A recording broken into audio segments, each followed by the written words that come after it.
Hey guys, it's Q&A Tuesday, and in case you're wondering why I'm not turning around in my chair, it's because this chair does not turn. I'm currently sitting in my wife's office in the basement of my house, and that's because, like my hometown hero said, Kevin Hart. I had the vid. The vid-19 was in my system. Yep, that's right. I got the vid. Not so bad, I must say. I know that some of you guys have had COVID, have gotten it pretty bad. I can't really complain. A lot of weakness.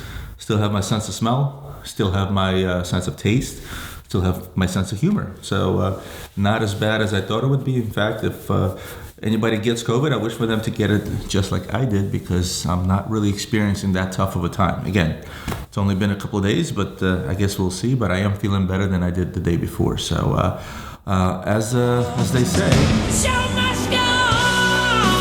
That's right, show must go on. I made a commitment to you guys. I'm going to put out 2 shows a week, and if I don't tape them, they're not going to make it out there. So I'm going to do a couple from my house, send them off to Ian so he can edit them. You're going to get me with my glasses on today. I'm going to jump into a question from Kelly. Hey Roman, thanks for everything you do for the watch community. Your videos are killer and a must-see weekly. On to my question. I have the Vacheron Overseas Chronograph Generation 2 on the bracelet with the blue dial. I was wondering your thoughts on the watch in comparison not only to its other generations, but also in comparison to the AP Royal Oak and the Patek Nautilus. Thanks for the time and stay safe, Kelly. First of all, let's talk about the watch. I love that watch, right? I love the Power Reserve. I love the plain one. And I love the chronograph, right? I especially love that blue dial. I think that out of all watches out there, I can think of 2 watches where the blue is uber striking, for the lack of a better word, right?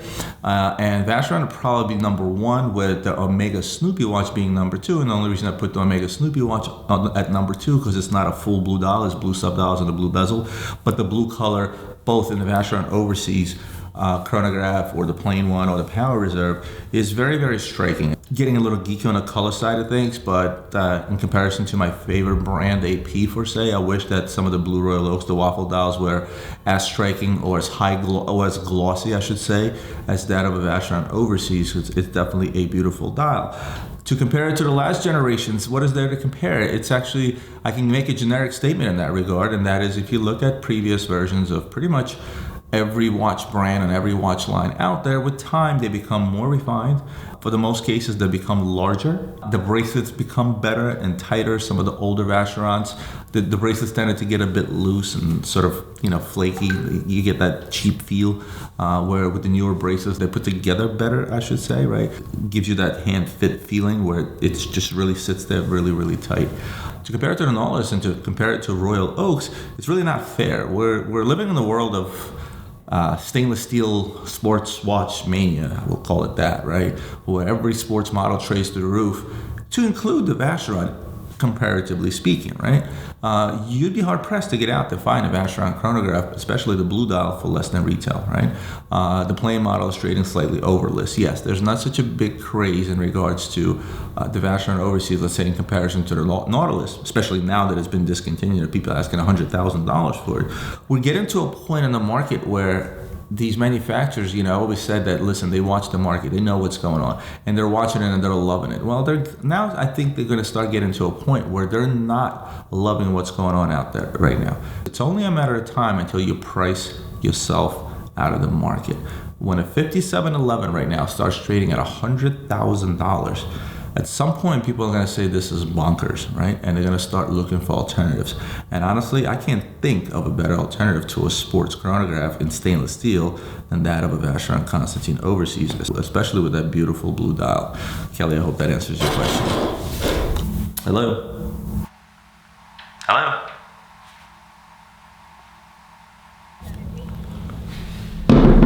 Next question comes from Bradford.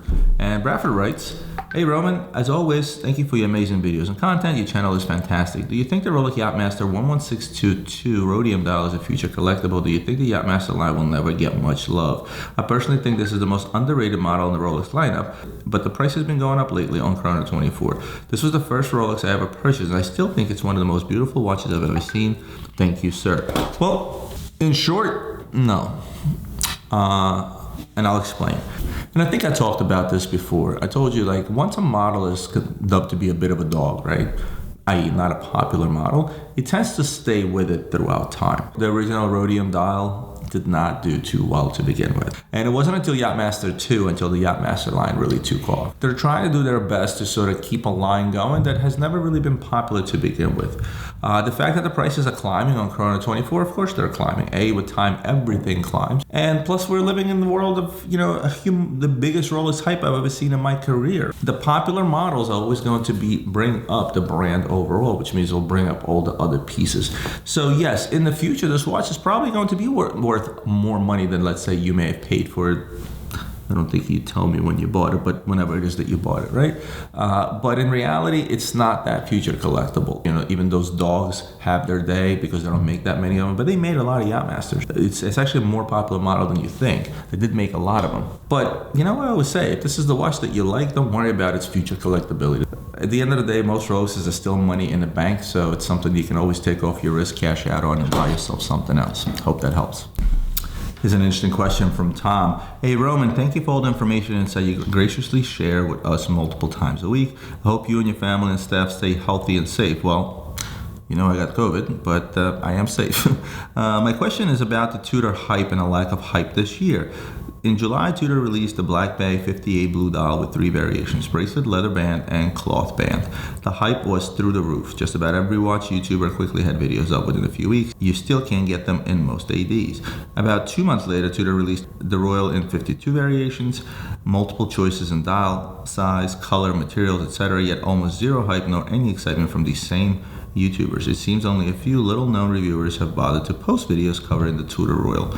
Can you please give us your thoughts about why there's such a discrepancy in hype between those two watch lines? Thank you and keep the great videos coming, Tom.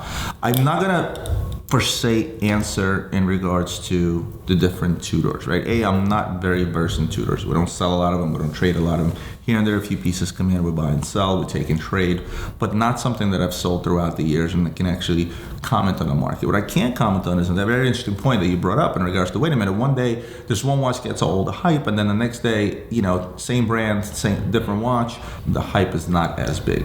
You have to understand something. In the world of marketing today, and we've tried this a couple of times internally for Luxury Bazaar, there's this thing called micro-influencers, right? And these are guys that don't have a whole lot of followers, right? And when I say the whole lot, 10, 20, 30, maybe 50,000 followers on Instagram, Facebook, wherever it might be, legitimate followers that post up content and do have a following. That these agencies recruit, and then they'll charge a company like me, like Luxury Bazaar, to say, look, I'm going to have 500 of these micro-influencers pump your content. Oftentimes, you have to understand, these companies, they utilize the same marketing techniques. Just because they're a big, bad manufacturer, they still utilize the same up-to-date techniques in order to promote their products. So if I had to guess, at some point, they really wanted to pump the Black Bay 58 to get brand awareness, to show people that, there's cheap alternatives out here to Rolex, made by Rolex, right? And that's why you may have seen that particular watch out there among all these beautiful watch channels and everybody reviewing it. I don't do that. I review stuff that I have in stock, where I review stuff that I choose to talk about, or whatever you guys ask me to talk about. Where a lot of these people that actually get paid to do this, they're told, you need to review this, and you need to review that, and here's a couple of $100 to do so. So the big boys are no different. They utilize the same exact marketing techniques, the latest and the greatest, to promote their product. Another thing is what happens in social media world, and I said this before, is that everybody follows suit. You look at a big guy like Watching Niche, he'll post something, and then immediately 50 other influencers in the Instagram world will repost the same exact thing, and they'll repost what's hot, right? So let's say you got 5 or 10 top influencers that decided to talk about the Black Bay 58 Blue, and then the other ones are saying, oh, wait a minute, this content is getting a whole lot of clicks. Let's do the same video, and it just kind of, has a snowball effect, right? And all of a sudden, it's all over. Then whereas the other model didn't get a whole lot of love from the get-go, and nobody really followed suit. In the game of social media, right, for say, be it YouTube, be it Instagram, TikTok, whatever it might be, it's a question of getting views, it's a question of getting likes and comments and engagement, right, which is what makes your account big. If I'm somebody like Watching Niche who has damn near 2 million followers, if a guy like that approaches me and says, listen, I'm going to pump your company over the next 3 months for cost XYZ, it'll be a product, it'll be a videos, it'll be links to your YouTube channel and all those things, it's going to work. And not only is it going to work well because he has a following of 2 million people, it's also going to work well because there's going to be others that are going to repost that same content that, let's say, I'm not as big as watching these because that content is going to get an X amount of likes. Those are probably the two things I can think of as to why one got more love than another. You guys may be of a different opinion. Again, I don't have the right answer to every question, so if you guys have any other theories as to why this may have happened, comment below and let me and Tom know. Appreciate it. This question is actually from a watch dealer. I don't get a whole lot of these, and I know a lot of you guys out there that are watch dealers do watch my channel, so feel free to ask. I don't mind answering your question just because you may be a dealer. This gentleman's name is Gian. Hey Roman, I hope you and your family... That was Gia. Okay, let's start that again. I hope you and your family are safe. I have a few questions regarding the situation we have in the UK, the Brexit.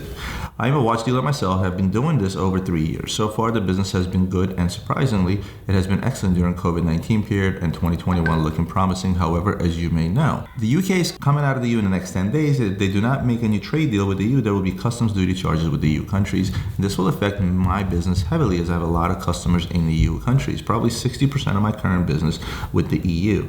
I think it will increase the demand in the UK as well as good news. However, I'm very worried about losing my clients in the EU.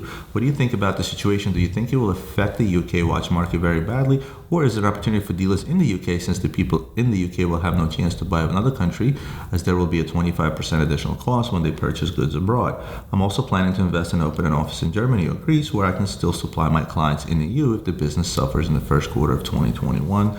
Your thoughts and suggestions are highly appreciated. Regards, Gian. Gian, my daughter's name is Gia. Wow, and she just walked in and interrupted this thing.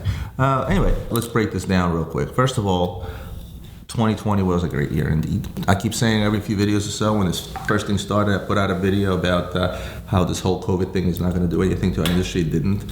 Business was actually great in 2020, and 2021 is starting off to be pretty good as well, as mentioned in the email. As far as your question, you, again, kind of answered your own question.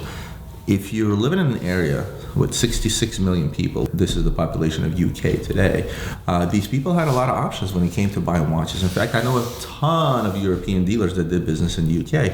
I do business in the UK with a lot of UK dealers that buy merchandise from me, right? But what's happening now is all of a sudden these people are now limited to buying in a particular area by this pesky 25% VAT that they're going to have to pay. So what that will do is I think that's going to pick up business in the UK, and it's going to pick it up tremendously because to the fact that you do 60% of your business outside the UK and all over European Union, that's just as many people in the UK buy from dealers within the European Union. You have to consider the amount of countries there are in Europe, and they're able to go on Chrono24 and buy things from a dealer in Germany, or Bulgaria, or the Czech Republic, or wherever they may be, right? And be able to ship the stuff into the UK. Now they're limited to purchasing within the UK if they don't want to pay that 25% increase. My guess and prognosis on this will be the fact that your business is going to increase within the UK to such a level that it will cover any business you may have lost outside of the UK. So if you're, let's say, putting watches up on Chrono24 and people were buying from Germany, Italy, or wherever they may have been buying from you, you can make up for that business. But I will tell you, I do agree with the fact that you should open up another office within the European Union. I don't know about Greece. I would most certainly say Germany. Probably Munich would be a great place to do so. You have the Munich Watch Show, which I'm sure you attend, as to not to lose your European Union customers due to the fact that Britain decided to exit. It's not there's going to be a tremendous increase in demand for, say. Watches are in demand. There always have been. It's just now that a UK client is being limited by the pesky 25% VAT or whatever it might be, they will have to stick to local dealers. But that's also going to drive prices up a bit because, again, it will become a supply and demand type of situation. Because, again, a lot of the dealers out there in the UK were selling all over the European Union, not just the UK. Now, all of a sudden, you're limiting their market. Those clients out there that are in the UK don't necessarily know who you are. My last suggestion is going to be to amp up on your marketing locally, right? Be it via social media, a YouTube channel, whatever it might be, but let those potential new UK clients know that, hey, I am here and I'm ready to go. I'm ready for business. So you guys don't have to reach out to some remote country in the European Union to buy your next watch. You can buy it from me here locally in the UK. Hope that answers your question. Over here's a good one from YC, problem that I've dealt with personally. Hey Roman, thanks for always taking the time and answering all of our questions. Great video on What's on My Desk 119 about women's watches. By the way, that video didn't get a whole lot of love. I know most of my audience is men, and whenever I once in a while I try to be fair and put in a bunch of women's watches into episodes, but it doesn't get a whole lot of views, and it makes sense why. But anyway, my wife also got big into watches mainly because of me, but unlike your average person, she likes men's size watches, 40 millimeters and up. She likes the Aquanaut 5167 and Daytona, so I suggest perhaps buying her a pre-owned Daytona with a Zenith movement instead of brand spanking new one. But it seems when I said the word pre-owned, she kind of immediately lost interest. I actually showed her your website and showed her some pre-owned jewelry, but she didn't show much interest because probably I said it's pre-owned but in brand new condition. So I was watching a video of Anastasia about the history of Van Cleef & Arpels, and she said that the resale value of jewelry of VCA can hold up its value for about 50% of its retail price. So I was thinking this is kind of a good deal to buy jewelry pre-owned than for retail price. So my question to you, do you have any tips for how a guy can purchase pre-owned jewelry watch, give it to his wife, girlfriend without her being disappointed? Keep up the great work. Best regards, YC. You open up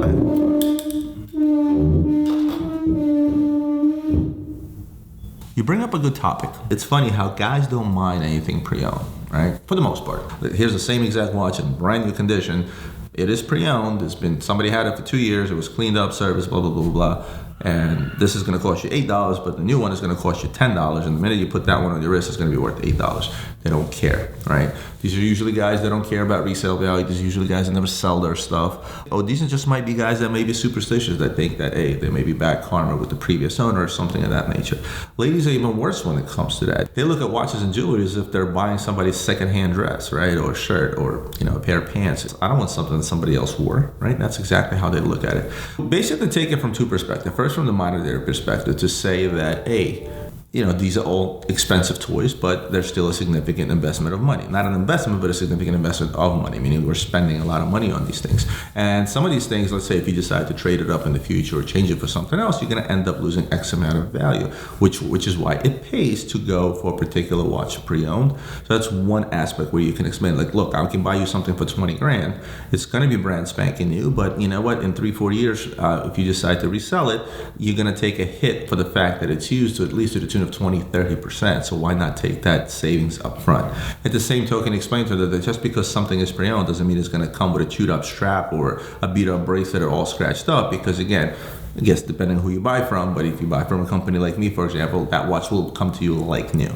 So that's one way of explaining it. When it comes to jewelry, that's a whole different ballgame. It's actually much easier because most jewelry is simply a polished and ultrasonic machine away from being brand spanking new. When it tends to sit, it tends to lose its shine, its luster, etc., etc. So even with brand new stuff, before we go to ship it out, we'll throw it in an ultrasonic machine. We'll clean it with a steam machine and to make sure it's nice and sparkly and beautiful, sort of get the dirt off of it, if you will. Any patina may have gotten while sitting in a safe doing nothing.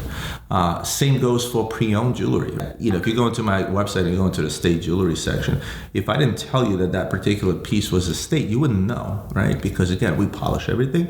For white gold, oftentimes it's covered with rhodium, so we'll re-rhodium the items, and they look brand new.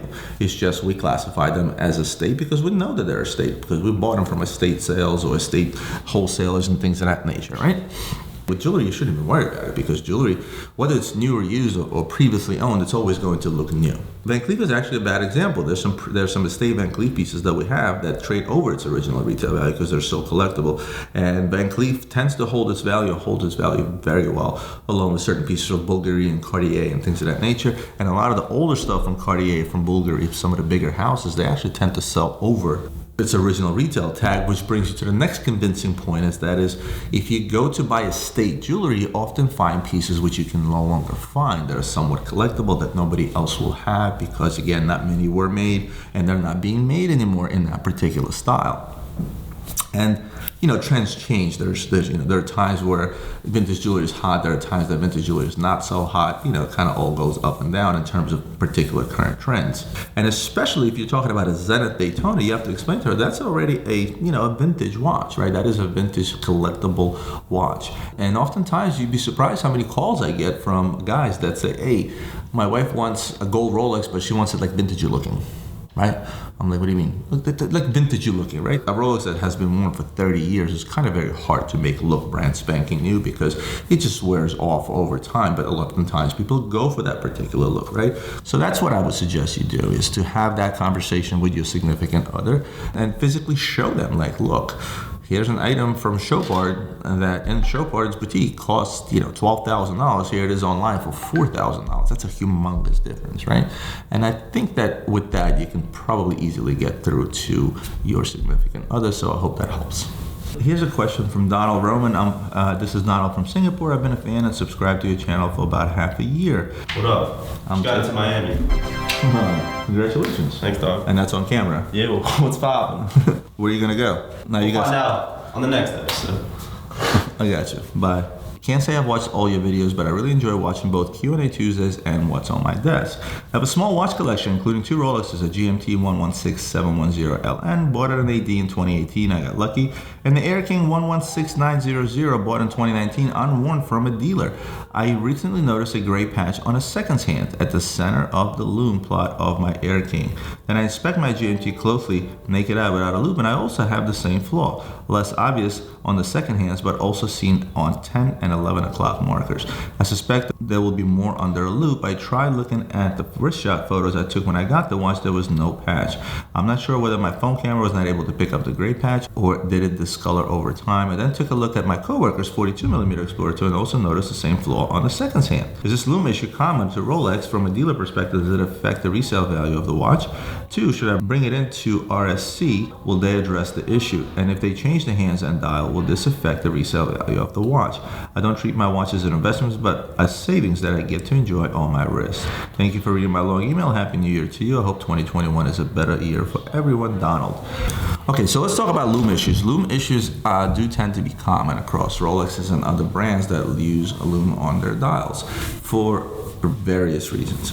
Watch is sitting out in the sun. There's many other reasons where a Lume can get messed up. I have a gray patch, as you called it. Does it address the resale value of the watch? When it comes to hands, no, not so much, because hands is something that's so replaceable and so inexpensive to replace, and it doesn't affect the value of the watch, which was your second question, right? You can get original Rolex hands for pretty much any Rolex out there, even going back 30, 40 years. They are readily available. There's plenty of them out there, and the replacement cost is not tremendous to replace hands. Hands, pushers, in case of chronographs and things of that nature. Dials is when it gets a little bit hairy. When you have a dial that's messed up, that's when it starts to affect the value of the watch. Unless you get into a vintage watch, well, let's say the dial went tropical, right? An old school sub, blue dial turned purple, right? That actually increases the value of the watch because that's something that can only happen over time, right? And as earlier mentioned, tropical dials can fetch buku dollars. Is this something that you should bring to a Rolex service center? If it gets covered for free, absolutely. If that hand bothers you, I see no reason for you to go into a service center and have that hand simply replaced. It won't be any different than the hand that originally came on the watch, so it will not affect the value of your watch whatsoever. Hope that helps. Here's a good one from Damien, and he writes, "Hey Roman, hope you're good. I love your channel. I've learned so much from the amazing insights you drop in every video. Thank you. Sub, liked, alerts on the works. Thank you.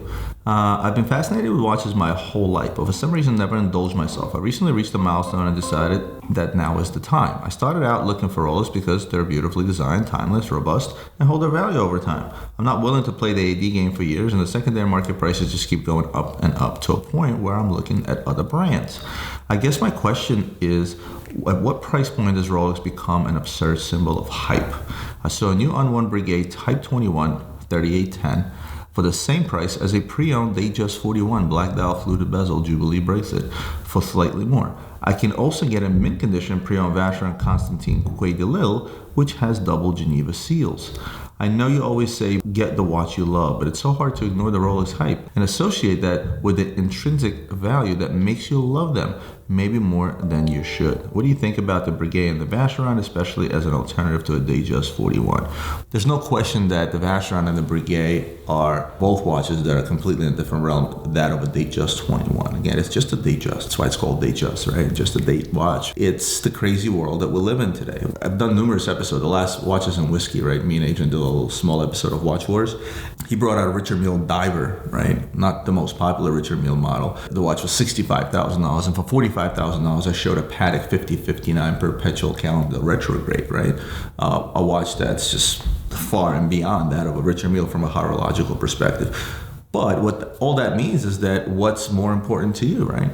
Is it the horological perspective that you're looking at? Yes, FVC along with the Breguet will blow any Rolex out of the water from a horological perspective, but from a hype and popularity perspective, you're still probably going to get a lot more rep on that Rolex than you would on that vacheron or Breguet. So the question is really to you, what do you go with? Do you go with the value or do you go with the hype?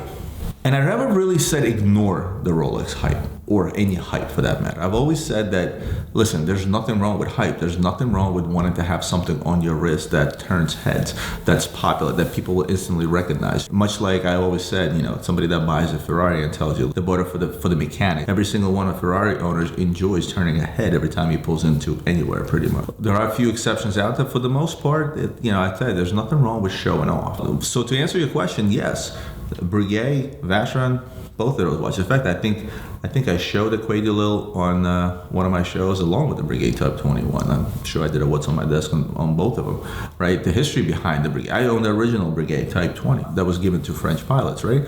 To compare a Datejust to those two is almost not fair, but at the same token, if I took that Breguet, I took that vacheron, I put a Rolex in the middle, 9 out of 10 people will still reach for Rolex just because, A, this is what's hot, this is the number one selling brand, and that's why people will reach for that before they will consider other options in the same price range where you get a whole lot of bang for your dollar. Hope that answers your question.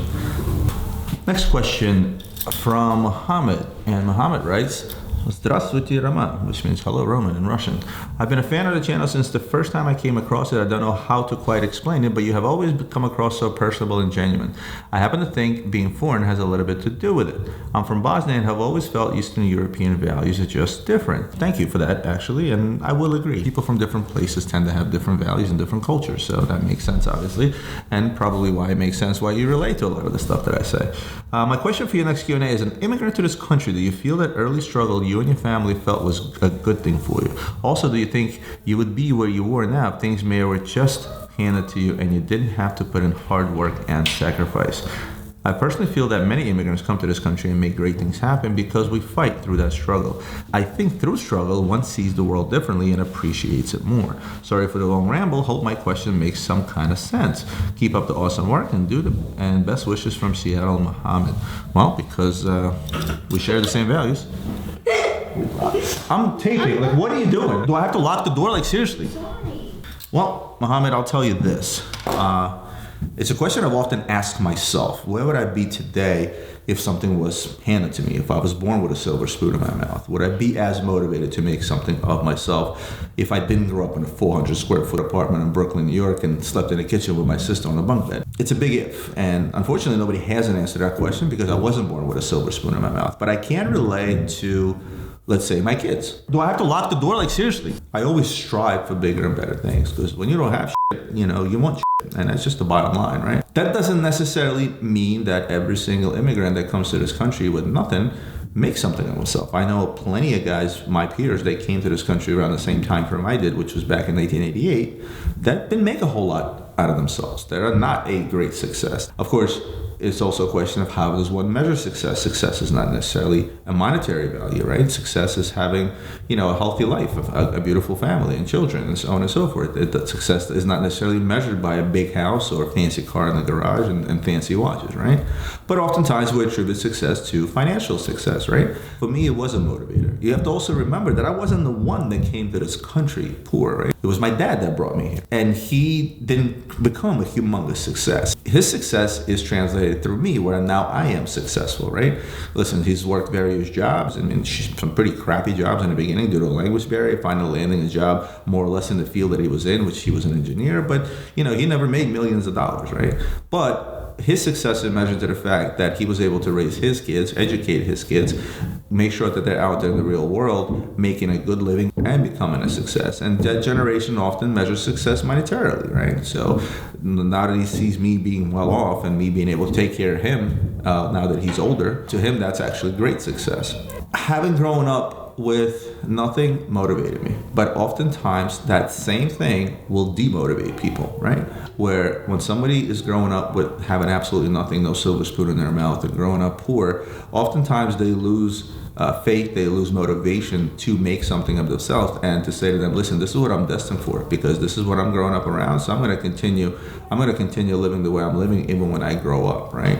So you can have two opposite effects. Now, more than none, a lot of my peers that came to this country around the same time have made a great success of themselves, some more, some not, again, if you're going to measure from a financial perspective. So yes, I guess you could say that early struggles did help us early on. But you brought up another interesting topic. If I were to be born with a silver spoon in my mouth, I can't answer that question. I can only use my children as an example because my kids are the ones that are growing up with a silver spoon in their mouth. One of the biggest priorities in life that I have today is to ensure that they don't grow up to be these spoiled brats. And case in point, my son, who's been running his own business since he was 14 years old, who is getting ready to go to college, who's always gotten good grades in school. We raised him to be respectful, we raised him to be humble, we raised him and set him up for success. So there's different ways of having a silver spoon in your mouth. One is the way I just described it, where you raise your kids properly, you don't spoil them, but yet you provide them an environment where they can grow up to become intelligent adults, make all the right decisions, stay humble and not be these spoiled brats. That's a form of a silver spoon in your mouth, where parents have the time to do such thing. And another one is just, throwing money at the problem, where you just, you give your kids whatever they want. You buy them fancy cars at the age of 16, you pay for everything and anything, and then they usually end up being spoiled brats, right? So I can't answer that question on my own. I can only tell you that there are two sides to every coin, as they say, and that is growing up poor can be a motivator and a demotivator at the same time. And growing up with there are different ways to grow up with a silver spoon in your mouth. There are good ways and there are bad ways. So that's my opinion on that topic, and I hope that sheds a little bit of light into how I feel about it. Great question. Here's a good question from Vince. Hey, Roman, with demand on certain watches, there are a number of people dropping a lot of money on a timepiece they have never seen in real life. There must be a good portion of people that don't care initially, but might have some buyer's remorse afterwards. Or there might be buyers that want to figure out a way to see them in person before buying. This is something that a lot of us work through when we're buying online. Aside from watching and reading reviews online, do you have any other suggestions? How do you work with your customers on this? What kind of advice would you give for people trying to figure out what works for them without having the ability to see them in person? There's no substitution for seeing watches in person. This is one of the biggest issues I had to deal with when I started out in this business. Being one of the first guys online, it's like, the majority of clients out there were used to walking into a store, trying on 7, 8, 10, 15 different watches, seeing how it feels on the wrist, seeing what it looks like, touching it, feeling it, playing with the functions, and only then making that particular purchase. While the internet revolutionized the way we live, and pretty much any industry or any product that's out there, I certainly understand that it's a lot easier to order yourself toilet paper or a bag of socks that you've always ordered from time to time that is going to look the same and feel the same. But watches are a whole different ballgame. There's really a couple of advices out there that I can give you. Number one, and my clients tell me this all the time, if you live in an area where you do have a decent amount of watch shops or particular brand boutiques and things of that nature, by all means, I encourage everybody to go in and try things. Oftentimes, I've had clients go into an authorized dealer to try on, maybe not a hot brand that, sells like hotcakes, but something normal, like a Jaeger or an IWC, something that doesn't sell double its value like Rolex today. And I've even made a deal right there and then. Didn't even buy it from me. They bought it from the authorized dealer because he gave them a good enough discount. For those that may live in the remote part of the country where there's not a whole lot of watch boutique, the only other option is to look for guys like us that have a return policy. I just got off the phone with a YouTube fan and now a good client of mine has bought a few watches for us over the past few months. And that was deciding between the 38mm Royal Oak and a 41mm Royal Oak. He didn't really know how it's going to feel and he didn't have an option to go somewhere and try them on because it's not like they're readily available. There's a waiting list for that. My offer to him was, because we have a relationship, because I know who this guy is and he's not going to keep my watch or steal my watch, I offered him just to simply overnight the watch to him to try on, because I felt the 38mm was a little bit too small. When he asked me what do I think of a 38mm, I said you should go with the 41. And ultimately Anna is actually overnighting him a 41mm. But if he puts it on his wrist and he says, it's a little big, I'm not feeling it, then he's going to send it right back. So, and if you don't have that kind of relationship, right, if this is your first time calling a guy like me or anybody else for that matter, but I'll speak for myself. If this is your first time calling our company saying, listen, I know you have this 41mm Royal Oak, I think it might be too big for me or too small for me, whatever it might be, I'll simply tell you that's not an issue.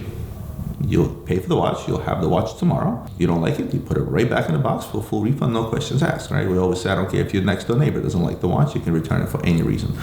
Obviously in the same condition that you got it. You know, what I've had happen a couple of times, I sent somebody a brand new watch, they wore it for 6 days and they sent it back, and then there was an issue because the watch got scrambled up and there was a ding on the watch, right? But long story short, look for guys that have an unconditional return policy. This is something that my wife does all day, every day. My wife is not a humongous shopper, but when she wanted to shop, she used to go to the malls. Now she does all her clothes shopping online. And all these places she buys from, they all have return policies. So I'll come in her bedroom one day, she's like, oh, I want to try some things off with it. She goes to open up 15 different packages, she tries on 20 different things, and she sends 19 of them back. No questions asked. If their return label doesn't cost anything, it's sort of like try before you buy. And that's really the only advice I can give you. I can't really think of any other options out there outside maybe having friends that are into watches that happen to have a watch like you want. Maybe you can ask them to try a watch on or kick it around for a day. Hope that helps. Well, guys, this will conclude the Corona edition of Q&A Tuesday from my house. I hope you enjoyed today's episode. As always, like, share, subscribe, share this content with those that you think may like this. That's what helps my channel grow organically. I can't turn around on this particular chair because it doesn't have wheels, and I'll see you guys next Tuesday.